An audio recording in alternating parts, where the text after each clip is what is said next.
విదేశాల్లో చదవాలనుకుంటున్నారా? అయితే విదేశ్ కన్సల్ట్ ని సంప్రదించండి.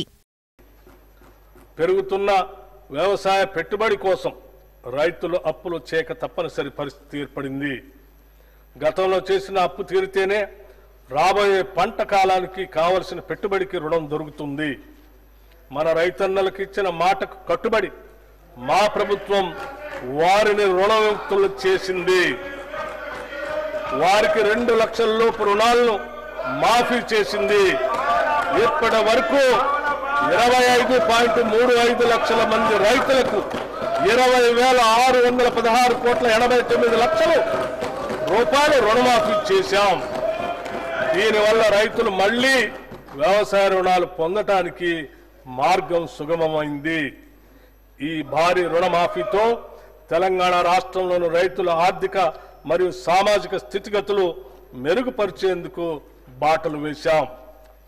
రాష్ట్రంలోని రైతులు ఎరువులు, విత్తనాలు, వ్యవసాయ పనిముట్లు కొనుగోలు చేసేందుకు పెట్టుబడి సాయంగా మా ప్రభుత్వం 2025 జనవరి 26వ తేదీన తెలంగాణ రైతు భరోసా పథకాన్ని ప్రారంభించింది.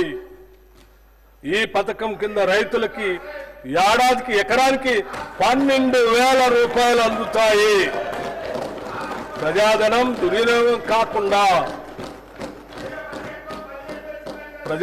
దుర్వినియోగం కాకుండా అవకతవకలకు అడ్డుకట్ట వేసి సాగుకు యోగ్యమైన భూములన్నింటికీ రైతు భరోసా అందిస్తున్నాం. క్షేత్రస్థాయిలో సర్వే చేసి గ్రామ సభల్లో ధృవీకరించి సాగుకు యోగ్యం కాని భూమిని గుర్తించడం ద్వారా ఈ వృధాన్ని అరికట్టాము. రైతు భరోసా పథకానికి 18,000 కోట్ల రూపాయలు ఈ బడ్జెట్లో ప్రతిపాదిస్తున్నాము. భూమి లేని వ్యవసాయ కూలీలు ఉపాధి దొరకని రోజుల్లో పస్తులుండే దీనస్థితి నుండి వారిని కాపాడేందుకు ఇందిరమ్మ ఆత్మీయ భరోసా పథకాన్ని అమలు పరుస్తామని ఎన్నికల్లో చేసిన వాగ్దానానికి అనుగుణంగా సంవత్సరానికి ప్రతి వ్యవసాయ కూలీ కుటుంబానికి 12,000 రూపాయలు చెల్లించే బృహత్తర పథకాన్ని అమలు చేస్తున్నాం.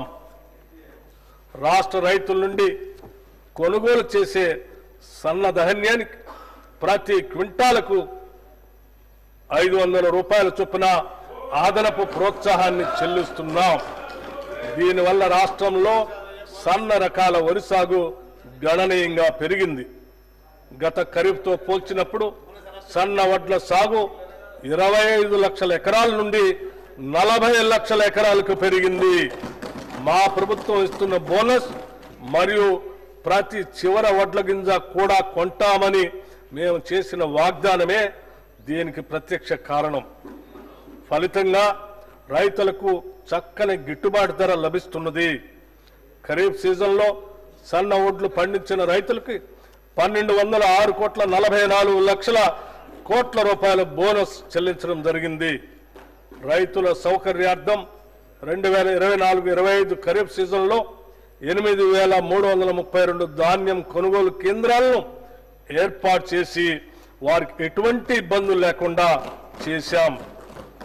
అకాల వర్షాల వల్ల ధాన్యం పాడవకుండా పండిన ధాన్యాన్ని రైతులు కొనుగోలు కేంద్రాలకు తీసుకువచ్చే సమయంలో ఎటువంటి నష్టం జరగకుండా గంటకు వాతావరణ సూచనలు అటు రైతులకు ఇటు కొనుగోలు కేంద్రాలకు తెలియజేస్తున్నాం. అధునాతన డ్రైయర్లు, ధాన్యం క్లీనర్లు, తగినన్ని టార్పాలిన్లు రైతులకు అందుబాటులో ఉంచడం జరిగింది. వ్యవసాయ మార్కెట్ యార్డుల్లో వసతుల అభివృద్ధికి 181.98 కోట్ల రూపాయల వ్యయంతో వివిధ అభివృద్ధి పనులను చేపట్టాం.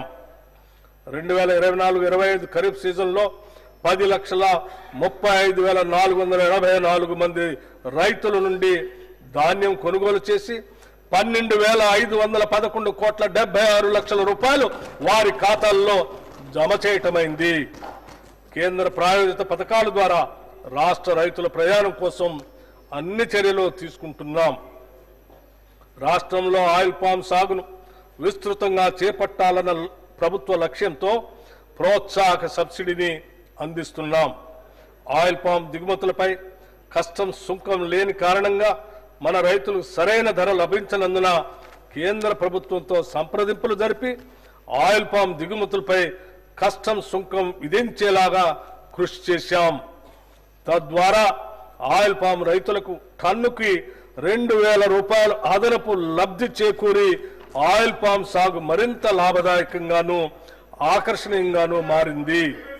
ఉద్యానవన సాగులో బిందు సేద్యం కొరకు సౌర విద్యుత్తును ఉపయోగించే రైతులకు ప్రాధాన్యతనిచ్చి వారికి ప్రోత్సాహక సబ్సిడీని అందిస్తాం.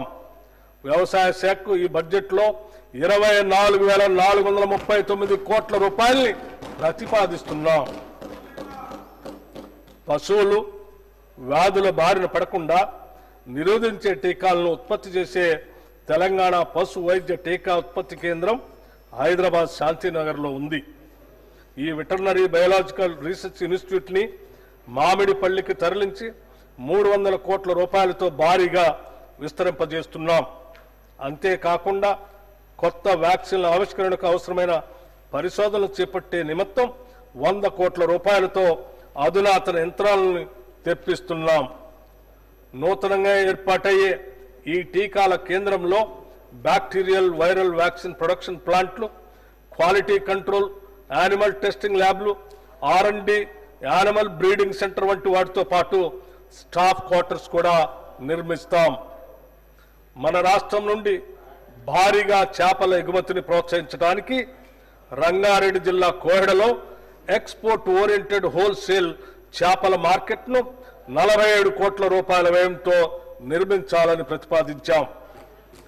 రాష్ట్రంలో మేలుజాతి పాడి పశువులను వృద్ధి చేయడానికి రంగారెడ్డి జిల్లా కంసాన్పల్లిలో ఒక కొత్త ఫ్రోజన్ సెమెన్ బుల్ స్టేషన్ను 21 కోట్ల 6 లక్షల రూపాయల వ్యయంతో నిర్మిస్తున్నాం. దీని అతి త్వరలోనే అందుబాటులోకి తీసుకొని వస్తాం. దీని ద్వారా సంవత్సరానికి సుమారు 10 లక్షల ఫ్రోజన్ సెమెన్ డోసుల ఉత్పత్తి సామర్థ్యం ఏర్పడుతుంది. పశుసంవర్ధక శాఖకు ఈ బడ్జెట్లో 1,674 కోట్ల రూపాయలు ప్రతిపాదిస్తున్నాము. భూమి అనేది ఒక స్థిరాస్తి మాత్రమే కాదు, అది ఒక భావోద్వేగం. భూమితో ఉన్న అనుబంధం కన్నతల్లితో సొంత ఊరితో ఉన్న అనుబంధంతో సమానం. ఒక వ్యక్తి తన భూమిని కోల్పోయినప్పుడు తన అస్తిత్వాన్నే పోగొట్టుకున్నట్లు భావిస్తాడు. అటువంటి భావుకతతో ముడిపడి ఉన్న అంశంలో గత ప్రభుత్వ హయాంలో చేపట్టిన ధరణి ప్రాజెక్టులో చోటు చేసుకున్న అక్రమాల వల్ల సామాన్యులకు తీరని వేదన మిగిలింది. సుమన్ టీవీలో మీ పర్సనల్ అండ్ బిజినెస్ ప్రమోషన్స్ కోసం కింది నెంబర్కి కాంటాక్ట్ చేయండి.